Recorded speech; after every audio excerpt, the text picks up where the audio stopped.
Christian Spirituality in the Catholic Tradition, Part 11. It was immediately evident from the compilation of patristic teaching that many of the texts were incompatible with one another, if not contradictory. It was also evident that human reason must have some role to play in the understanding and development of truths of faith.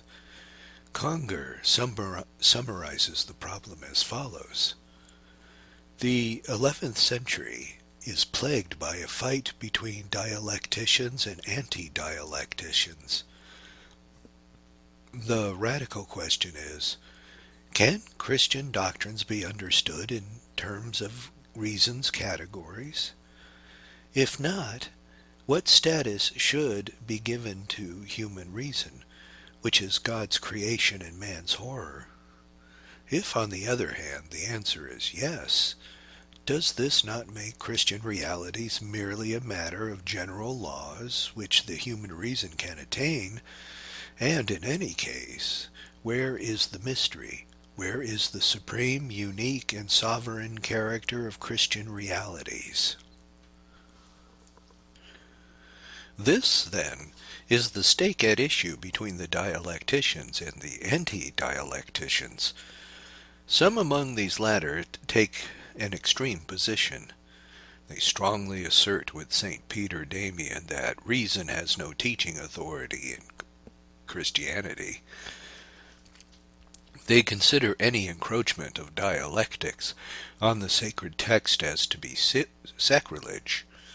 They affirm very forcefully the character of transcendence, the character of unique truth of the Christian faith, which has not been given us not for the purpose of fashioning it into a science, but as a mode of living in penance and avoidance of the world. They affirm very forcefully their transcendence, the character of unique faith of the Christian truth, which had been given us not for the purpose of fashioning it into a science, but as a mode of living in penance and avoidance of the world. This is the ascetico-monastic solution, which we will soon find again in St. Bernard, and later in Pascal. It is an attitude inalienably Christian. But another attitude is still possible. In fact, there is one which later the Church will strongly favor, namely, that all the data are in a hierarchical order. This is what gripped a man like Lanfranc, Berenger's adversary and the founder of that Abbey du Bec, where Anselm's important ideas will soon flourish. Saint Anselm, 1033 to 1109, is considered the father of scholasticism. Taking Plato and Augustine as his guides, he sought to provide rational basis for that which is believed. Yet he never fell into the extreme of rationalism, since for him faith is always the touchstone of theology.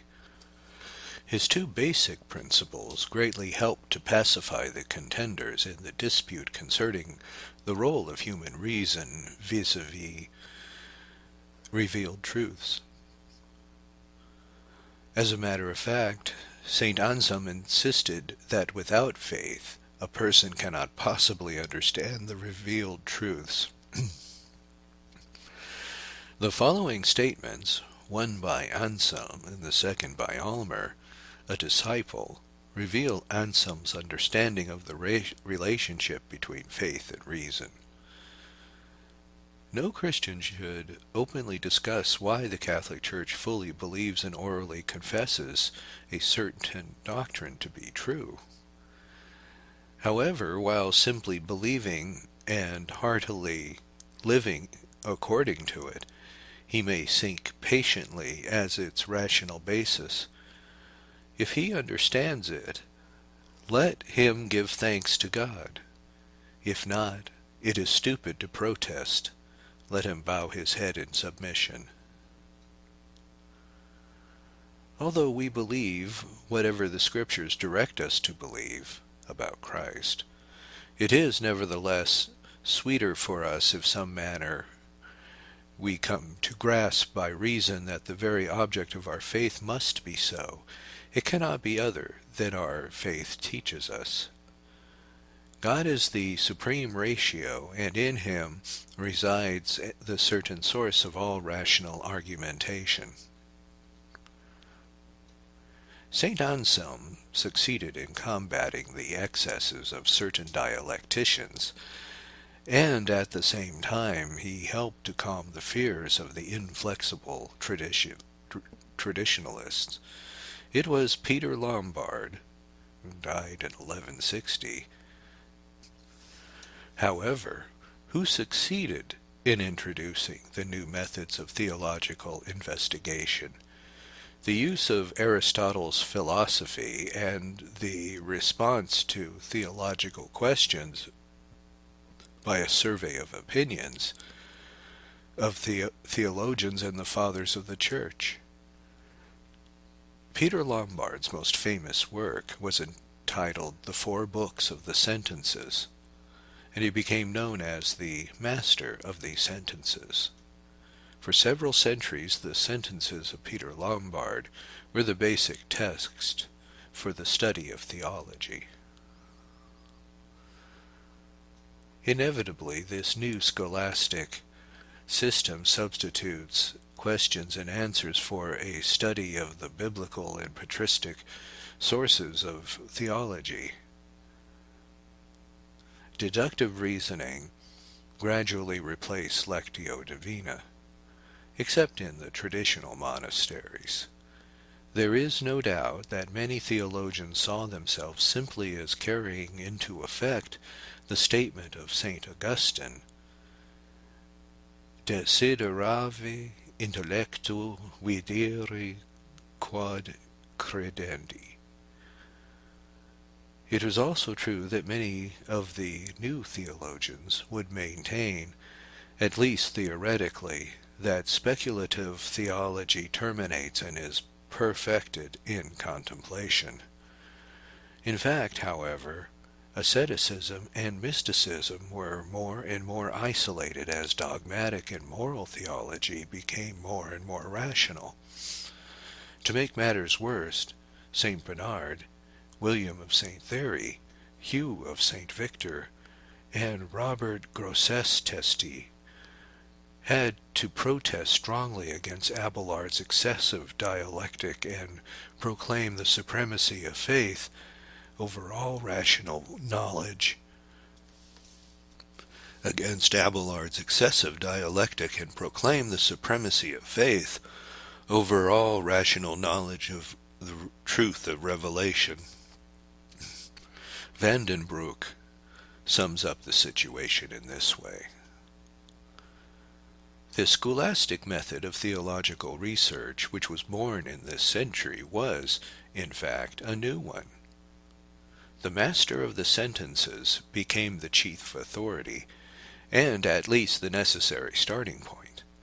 Hence came the formidable threat, a danger all too real, that the actual reading of the Bible and the Fathers would be forgotten or relegated to a low level. The foreshadowing of the divorce between theology, now definitely a science, and mysticism, or at least the spiritual life. The province of the latter would then be purely religious sentiment, which at this time still had a penetrating insight and taste of the object of faith. But it was to become of value in itself, even to the point of rejecting the intellectual foundations on which it had formerly rested. Soon it would consist in an unknowing, with a Dionysian flavor, and this would be laid down in principle as a necessary condition for the spiritual ascent.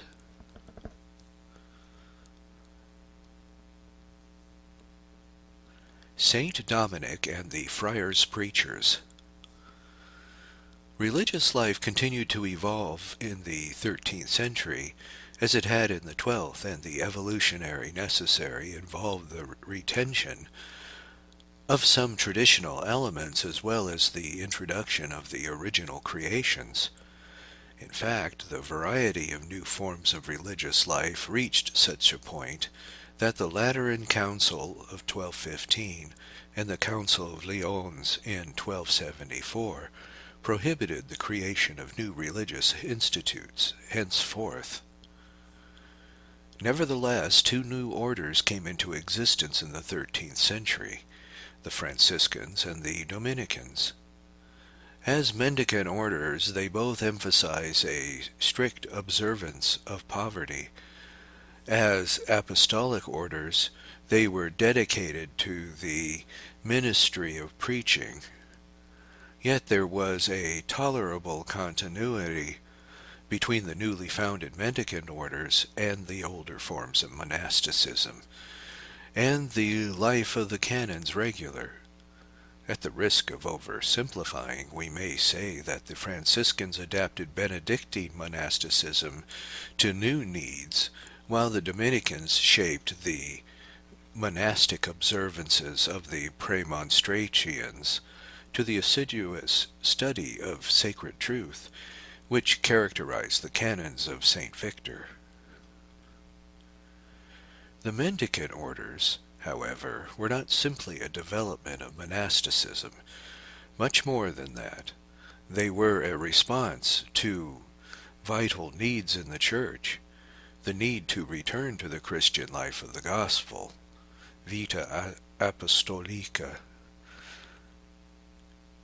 the needs of reform religious life, especially in the area of poverty, the need to extirpate the heresies of the time, and need to raise the level of the diocesan clergy. They need to preach the gospel and administer the sacraments to the faithful. This was especially true of the Dominicans, who were consciously and explicitly designed to meet the needs of all times and to foster the new theology, scholasticism. The Franciscans, as we shall see, were more in the tradition of the old monasticism and sought to return to a life of simplicity and poverty. Saint Dominic de Guzman, born at Calurega, Spain, in 1170 or 1171, was subprior of the Augustinian canons of the cathedral chapter at Osma. As a result of his travels with his bishop, Diego de Acevedo, he became face to face with the Albigensian heresy that was ravaging the church in southern France. When they learned of the failure of the legates to make any progress in the conversion of the French heretics, Bishop Diego made a drastic recommendation. They should dismiss their retinue and, traveling on foot as mendicants, become itinerant preachers, as the apostles were. In autumn of 1206, Dominic founded the first cloister of Dominican nuns at Pruil.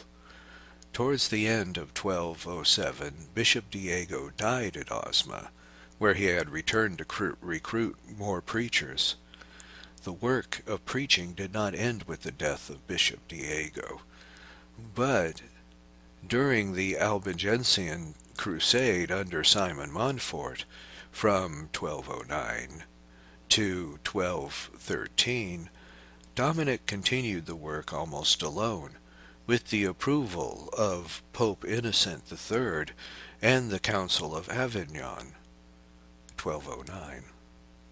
By 1214, a group of associates had joined Dominic, and in June 1215, Bishop Fulk of Toulouse issued a document in which he declared, "We, Fulk, institute Brother Dominic and his associates as preachers in our diocese. They propose to travel on foot and to preach the word of the gospel in evangelical poverty as religious.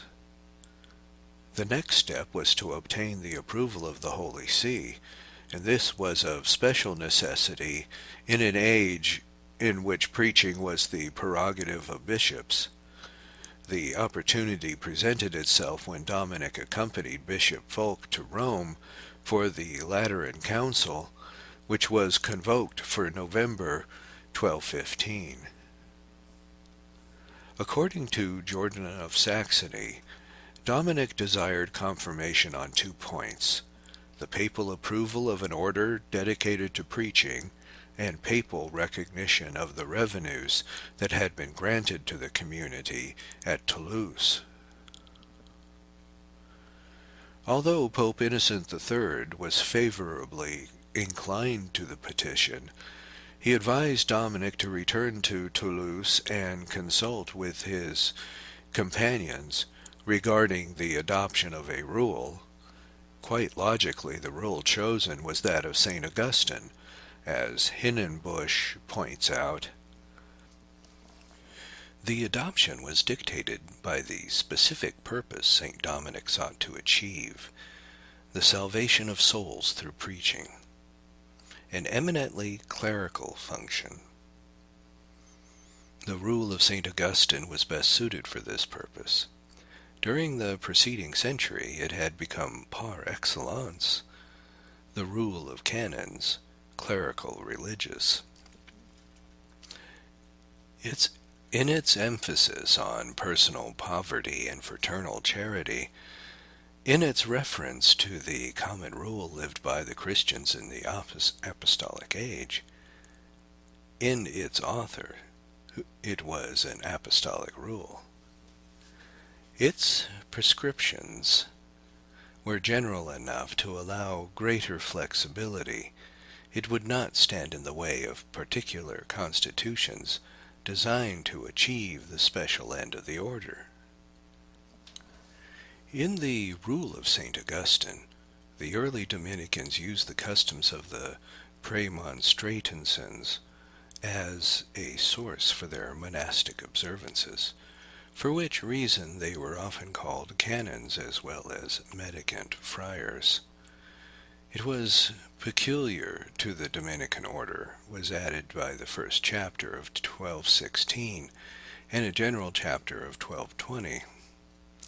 The salvation of souls through preaching as the primal end of the order, the assiduous study of sacred truth to replace the monastic lectio divina and manual labor, great insistence on silence as an aid to study, brisk, succinct recitation of the choral office, lest the study of sacred truth be impeded, use of dispensations for reasons of study and the apostolate as well as illness, election of superiors by the community or province, the annual general chapter of the entire order, profession of obedience to the Master General, and strict personal and community poverty. On December 22nd, 1216, the order of Friars Preachers was confirmed by the papal bull Religiosam Vitam, signed by Pope Honorius III and 18 cardinals. On January 21st, 1217, the Pope issued a second bull, Gratiarum Omnium, which he addressed St. Dominic and his companions as friar preachers, and entrusted them with the mission of preaching. He called them Christ's unconquered athletes, armed with the shield of faith and the helmet of salvation, and took them under his protection as his special sons. From that time until his death in 1221, St. Dominic received numerous bulls from the Holy See, of which more than 30 have survived.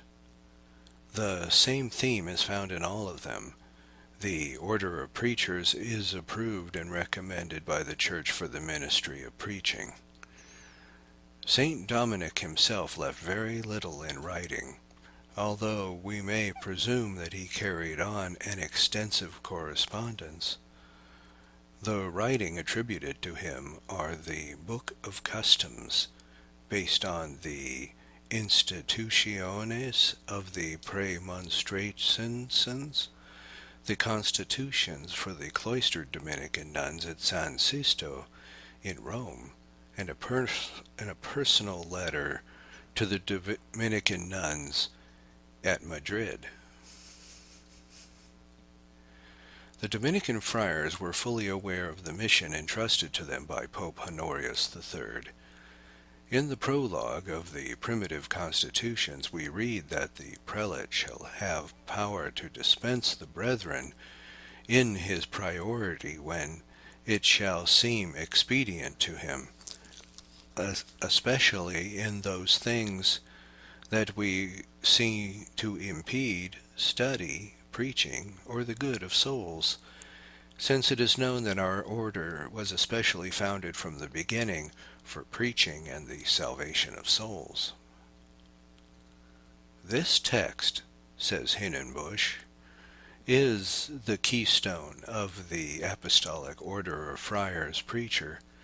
The ultimate end of the order, it states, is the salvation of souls. The specific end, preaching; the indispensable means, study. The power of dispensation will facilitate the attainment of these high purposes. All this is new, almost radical.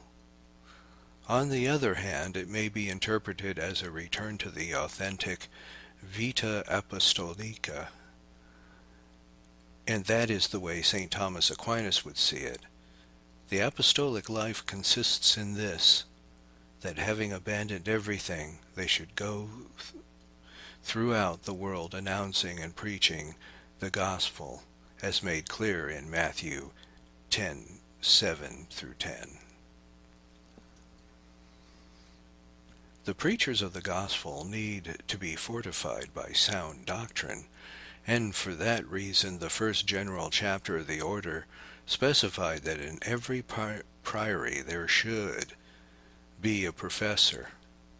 Quite logically, the assiduous study of sacred truth, which placed the manual labor in lectio divina of monasticism, would in time produce outstanding theologians, and would also extend the concept of Dominican preaching to include teaching and writing.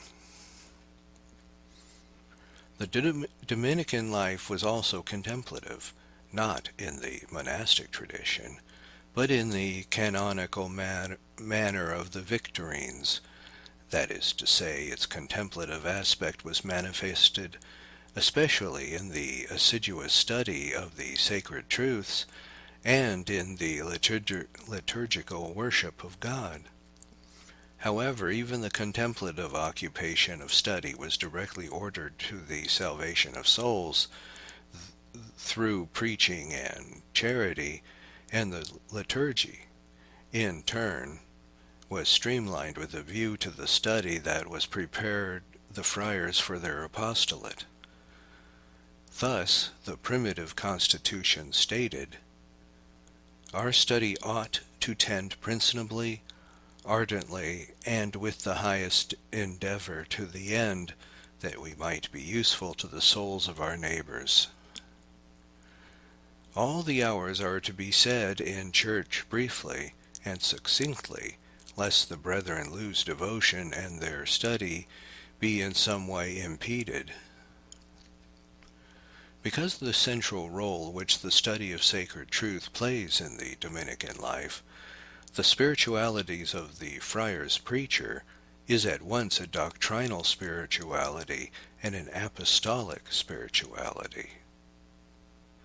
By the same token, the greatest contribution which the Dominicans have made to the Church through the centuries have been in the area of sound sacred doctrine.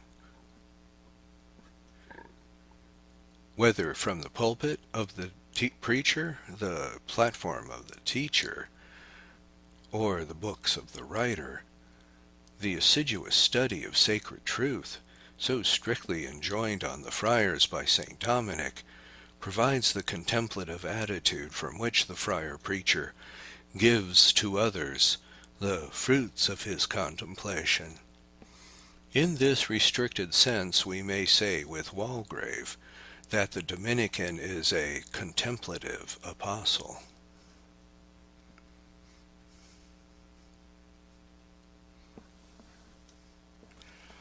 St. Thomas Aquinas. It is in this area also of the study of sacred truth that the Dominican order flows into the stream of the history of spirituality, with its most brilliant son, St. Thomas Aquinas, as navigator. Born at Rocca Secca, Italy, in 1221, Thomas entered the Dominican order in 1244 until his death in 1274. He dedicated all his talents and efforts to incorporate the new scholastic methodology into the traditional theological sources. In an age when which a dangerous dualism was rampant between faith and reason, theology and philosophy, Thomas piloted sacred doctrine to a safety between the threatening dangers of apostasy from the faith and rejection of human reason. As Sertilanges says, so far had things gone that the relation between faith and reason was now an insoluble question. St. Anselm and the others had found it a stumbling block. At the moment when St. Thomas' intellectual life began, the question was not absolutely decided. Albert the Great had undertaken to render the works of Aristotle intelligible to the Latins.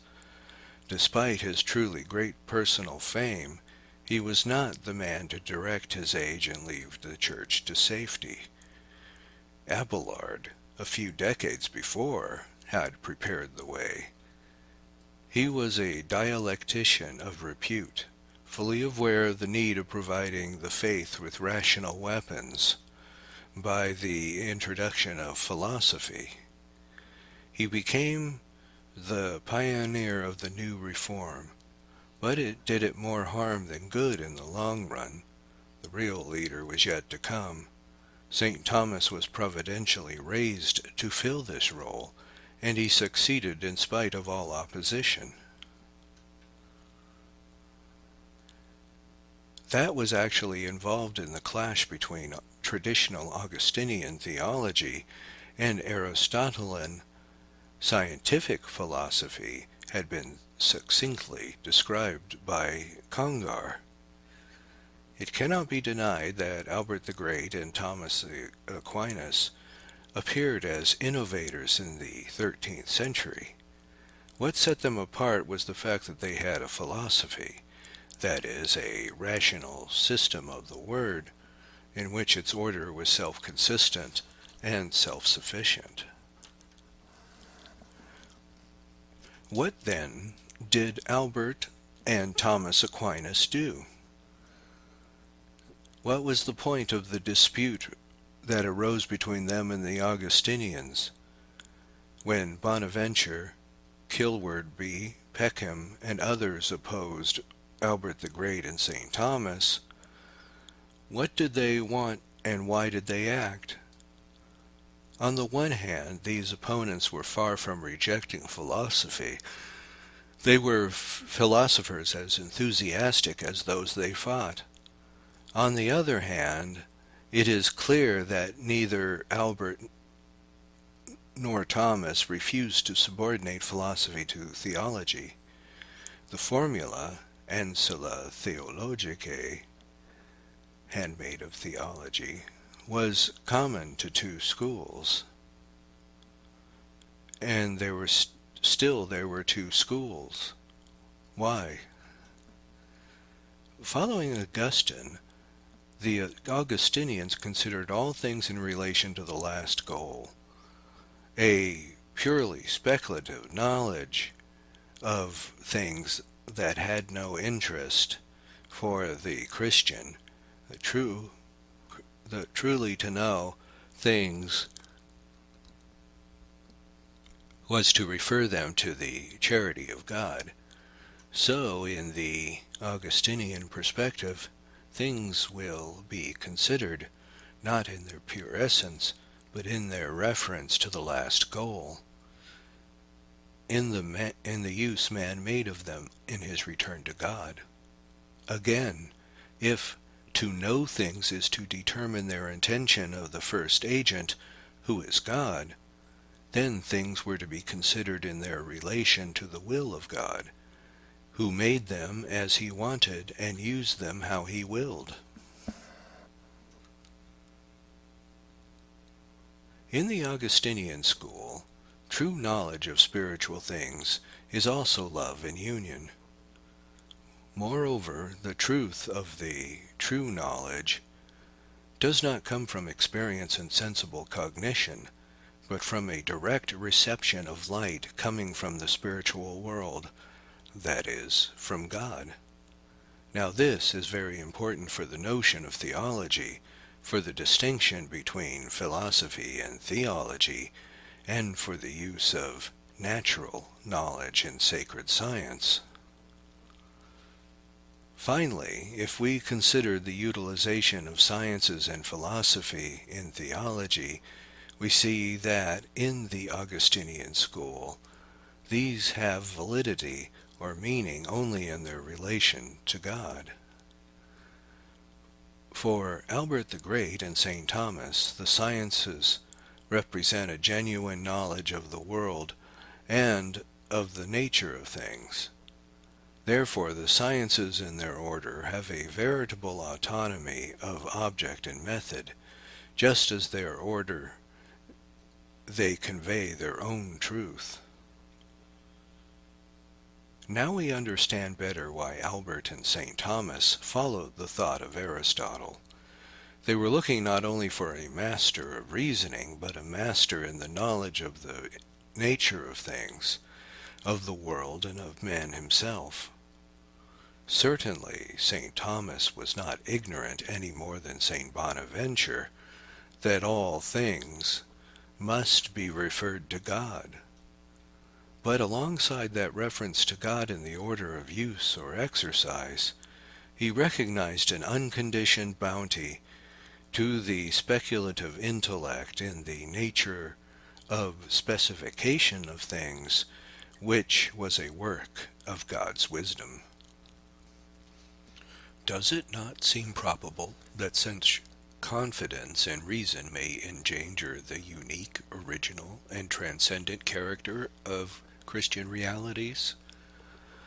Against the naturalism of the Aristotelians, this will always be the fear and the objection of Augustinians, especially St. Bernard, St. Bonaventure, Pascal, and even Luther. In our opinion, St. Thomas really surmounted the danger we have just pointed out. He held that it was not Aristotle, but the datum of faith, which had the commanding position.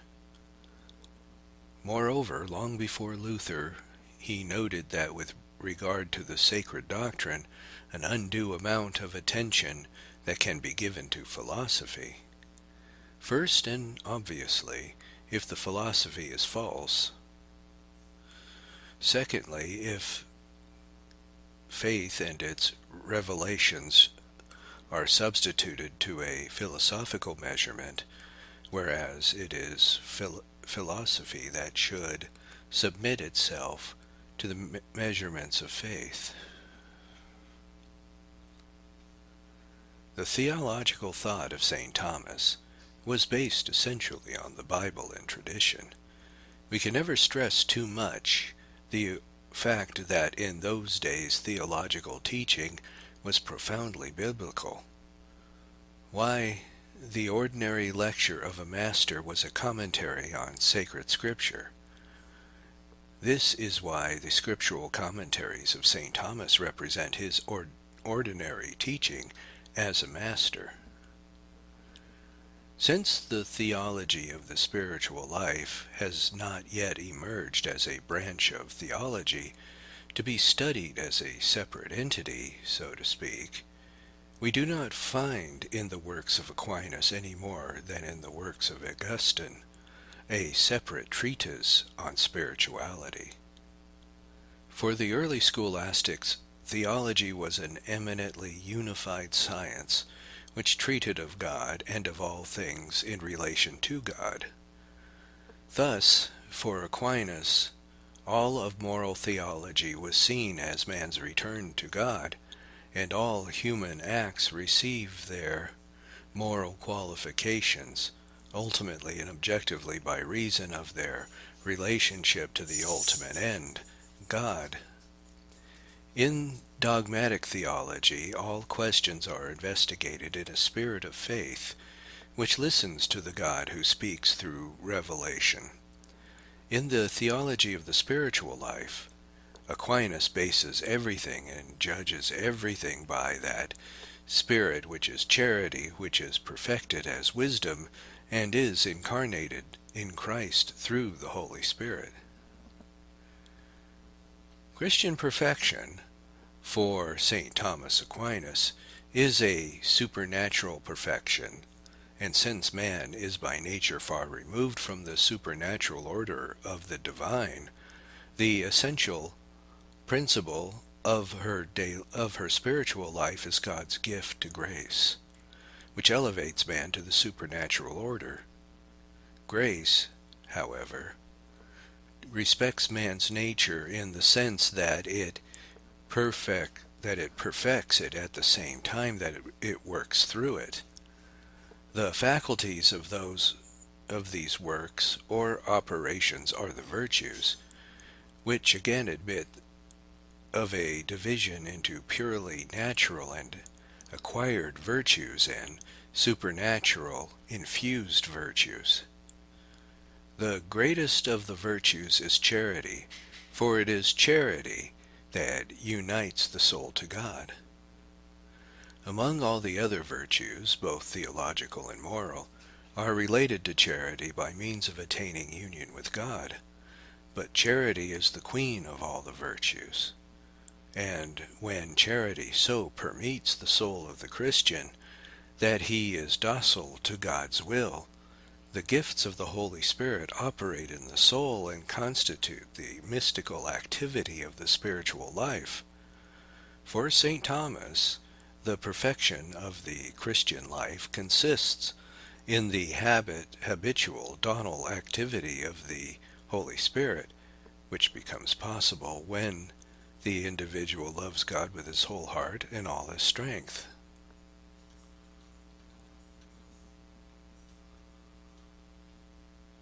Not all Christians were manifest the perfection of charity and donal activity in the same way, and for that reason St. Thomas takes the question of the activity in contemplative life, understood as the type of activity that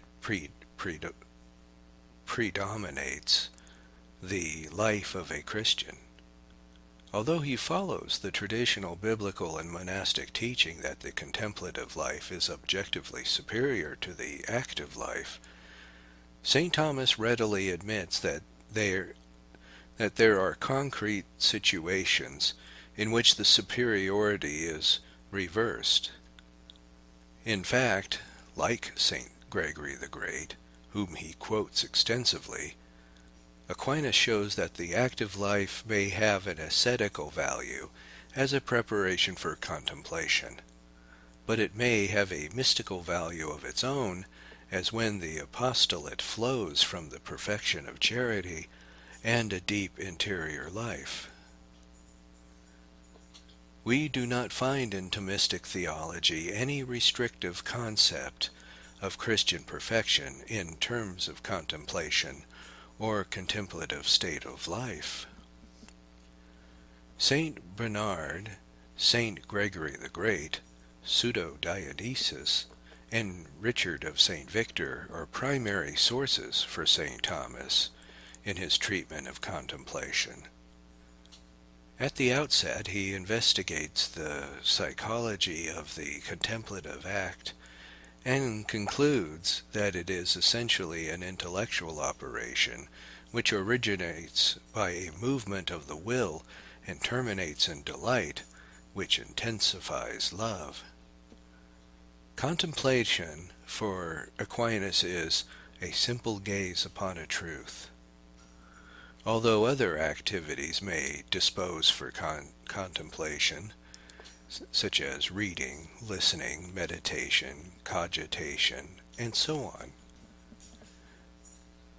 the truth contemplative in divine truth, whether seen directly in itself or indirectly as its effects, with St. Augustine, Thomas maintains that the direct vision of the divine essence is only possible if the soul leaves the body through death or in rapture, and where there is a total suspension of the operation of the external and internal senses.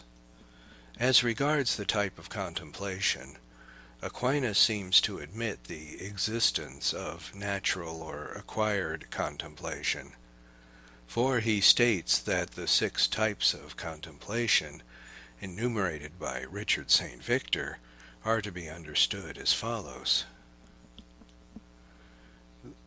The first step is the consideration of things of sense. The second is the transitions from sense to intelligible things. The third is the evaluation of things of sense through those of the mind. The fourth is consideration in their own right of intelligible things, which have been reached through the sensible. The fifth is the contemplation of unintelligible realities which cannot be reached through the things of sense, but can be understood by reason. The sixth is the consideration of intelligible things with which the intellect can neither discover nor exhaust. This is the sublime contemplation of divine truth, wherein contemplation is finally perfected. To summarize the teaching of St. Thomas, we may say that the Christian life is the life of grace, with charity as its principal act. Charity effects a union between God and the soul, and Aquinas does not hesitate to call it by the name of friendship. Like any other vital operations, charity admits of degrees of perfection. In the first degree of beginners, the Christian is intent on the avoidance of sin and the preservation of God's grace. In the second degree, he strikes to grow in the virtues which should flow from charity. In the third degree, he attains the perfection of charity, at which stage he loves God with all his capacity. In accordance with his teaching on the superiority of the intellect over the will, his identification of man's ultimate beatitude as essentially, though not exclusively, an activity of the speculative intellect. Sir Thomas concludes that in the relative perfection of which man is capable, in the life of his happiness, will insist primarily and principally in contemplation, but secondarily in the activity of the practical intellect so far as it controls human actions and motions. This constant emphasis on the primary of the intellect set St. Thomas apart from the voluntarists such as St. Augustine and St. Bonaventure, and is reflected in his teaching on the nature of beatitude, the distinction between grace and charity, the origin and nature of law, the relation between the obedience and authority, and the contemplative and active life. Nevertheless, the teachings of St. Thomas on the theology of Christian perfection has generally prevailed in Catholic theology since the 15th century. Prior to that, between the death of St. Thomas and the emergence of spiritual theology as a well-defined branch of theology, a new current of affected spirituality, more Franciscan in tone, made its appearance. It started, interestingly enough, with a group of German Dominicans, not because they were Dominican, but because they were German. But of that we shall treat later. St. Francis and the Friars Minor. Thomas of Celano, the first biography of Francis of Assisi, records that St. Dominic once remarked to St. Francis, "I wish, Brother Francis, that your order and mine were one, and that we had in the Church but one manner of life." There was good reason for such a statement, for the two Mendicant orders were very much alike in their origins, especially as regards the observance of evangelical poverty and an apostolate of preaching. A good reason for this similarity can be found in the fact that as contemporaries, Dominic and Francis were both eavesdropping to correct buses in the Church and restore the Christian life to gospel standards through their preaching and their poverty. The gospel was being ignored almost everywhere, due in great part to the wealth of priests and monks and the temporal power of ecclesiastical prelates. Attempts to correct this abuse and the sins that followed from it usually met with failure, not only because many priests and monks resisted conversion, but because some of the reformers resorted to force, as did Simon Montfort and Arnold of Brescia. And others became extremists and disobedient to the Church, such as the Illuminati and the Albigensians. With St. Francis of Assisi, we see the beginning of a popular apostolic movement that proclaims fidelity to the faith, obedience to ecclesiastical authority, and the conversion of people at all levels of society. Sometimes it's difficult to draw the line between orthodoxy and heterodoxy, between the mendicant friar and the revolutionary, but the religious fervor and joyful poverty of Francis ultimately prevailed. The writings he left are few in number: 2 rules, a last testament, a few letters, exhortations, and prayers. But the Poverello is the source of an evangelical spirituality that has gushed forth like a fountain of living water to refresh and nourish the Church. Born at Assisi in 1181 and 1182, Francis Bernardone was converted in 1206 or 1207 from a life of wealth and laxity to a life of poverty and penance. By 1209 or 1210, he had attracted 11 disciples, and he gave them a rule which was approved orally by Pope Innocent III. The rule of St. Francis stressed over poverty, humility, and complete submission to the authority of the Church. Even before he had gathered any disciples, Francis endeavored to live as literally as possible the gospel teaching on poverty as expressed in Matthew 10, verses 9 through 10. Even before he had gathered any disciples, Francis endeavored to live as literally as possible the gospel, teaching on poverty as expressed in Matthew 10, verses 9 through 10. Later, as his community grew, controversies arose in regard to what degree of poverty that was possible in a religious order dedicated to the apostolate. When the argument of basic necessities was used to justify a relation of strict poverty, Francis replied, "It is impossible to satisfy simple necessity without letting one lapse into comfort."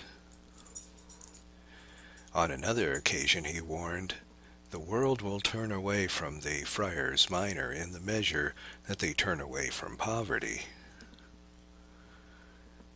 In spite of the opposition of Francis, as the Franciscan movement spread rapidly throughout Europe, it became evident that the need for organization and more precise legislation also necessitated a mitigation of the primitive, strict poverty.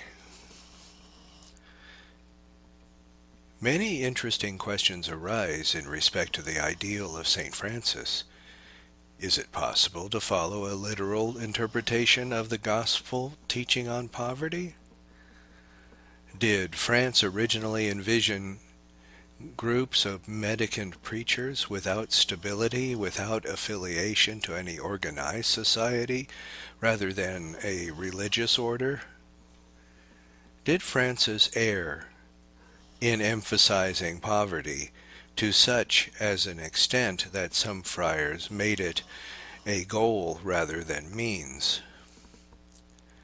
One may speculate on these and other related questions, but the facts of history are that Pope Innocent III and Cardinal Ugolino, protector of the new order, were also of the opinions that Francis's rules on poverty were much too severe. It seems that the authorities of the Church were almost reluctant to give full approval to the manner of life envisaged by St. Francis. Principal events of the life of St. Francis and the growth of the Friars Minor can be summarized briefly. In 1212, at Assisi, St. Francis and St. Clare founded the cloistered Franciscan nuns known as Poor Clares, and Francis composed a rule of life for them. Ever desirous, like St. Dominic, of going to the Far East as a missionary, Francis made 2 unsuccessful attempts. It is said that in 1213 he got as far as Santiago de Compostela in Spain. He did succeed in going to Morocco and Tunisia in 1219 in order to preach to the Moors. It is said that he also made a pilgrimage to the Holy Land. In 1221 he established what is known today as the Third Order of St. Francis, composed of priests and our laity desirous of living according to the number of Francis. By this time, 12 years after its beginning, the Franciscan order numbered more than 3,000 friars. St. Francis resigned as head of the order in 220, and Brother Pete became Minister General, but he died within the year and was followed by Brother Elias. The General Chapter of 1220 unimproved and promulgated a new version of the rule, but it seems that Cardinal Ugolino advised Francis to modify the text before submitting it for approval of the Holy See. St. Francis complied, and the General Chapter approved the second rule in 1223. Pope Honorius officially approved it in November and of the same year. The principal themes of the final rule were poverty, manual labor, preaching, mission among the infidels, and the balance between action and contemplation.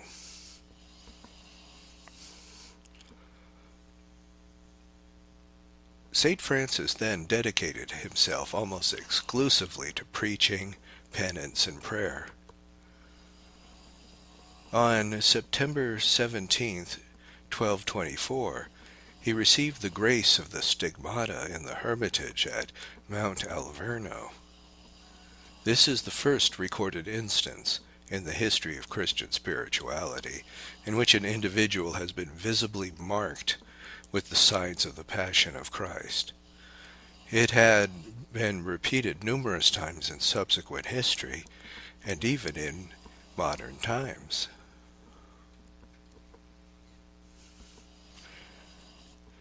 In April of 1226, St. Francis composed his testament, which he made his final appeal for the strict observance of poverty and fidelity to the rule. This testament became the occasion for another crisis in the order. Some wanted it to have the force of law, and others, while respecting the authority of their founder, were unwilling to consider it anything more than a paternal exhortation. The case was finally settled by Pope Gregory IX, who stated in his bull, Quo Elongati, in 1230, that the testament did not bind as law, but he appointed a nuntius apostolicus, who could handle all financial matters for the Franciscans and thus enable them to preserve the strict observance of poverty. Meanwhile, weak and exhausted, almost blind, and frequently vomiting blood, St. Francis composed his beautiful Canticle to Brother Sun. As he realized that his death was approaching, he commanded the friars to lay him naked on the ground, but then accepted a rough woolen garment from one of the friars. On the evening of October 3rd, 1226, he intoned Psalm 141, and the friars chanted it with him.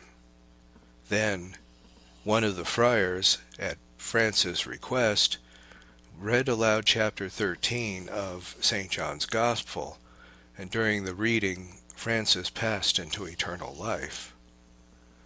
2 years after his death, he was canonized by Pope Gregory IX. St. Francis died amid a severe crisis in his order. The Friars Minor had begun to lessen the severity of their poverty even during his lifetime. But after his death, the order was fragmented into observants, conventuals, and spirituals. In spite of the efforts of St. Bonaventure as Minister General from 1257 to 1274, it was impossible to bring all the friars to a consensus on the lifestyle proper to Franciscans.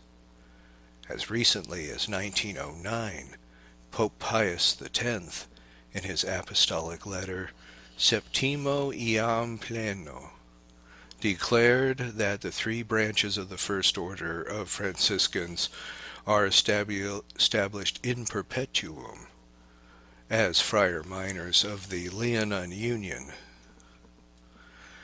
Friars Minor Conventual, OFM Conventual, and Friars Minor Capuchin. And all three branches, all three minister generals are successors of St. Francis because all three orders were branches from the same tree. Several other factors played a part in the modification of the original ideal of Francis. The ordination of friars to the priesthood, the apostolic of preaching and teaching, and the need to defend the Mendicant orders against its detractors.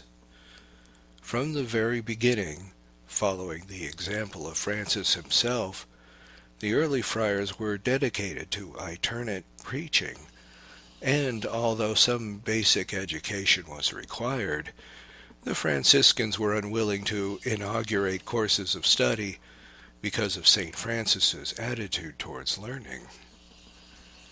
When finally they entered the university, they, with the Dominicans, became victims of violent opposition of diocesan clergy. Both of these mendicant orders had established houses near the University of Paris as early as 1229. A Dominican held a chair of theology there, to be followed by a Franciscan in 1231. Unfortunately, in 1252, the secular clergy, under the leadership of William of St. Armor, began to attack the friars. Williams wrote a strongly worded tract in 1255 in which he tried to have all the friars excluded from professorships. Gerhard of Abbeville and Nicholas of Lisieux continued the attack from 1269 to 1272. Thanks to St. Thomas Aquinas and St. Bonaventure, the position of the friars were vindicated as Pope Alexander IV took them under the protection of the Holy See.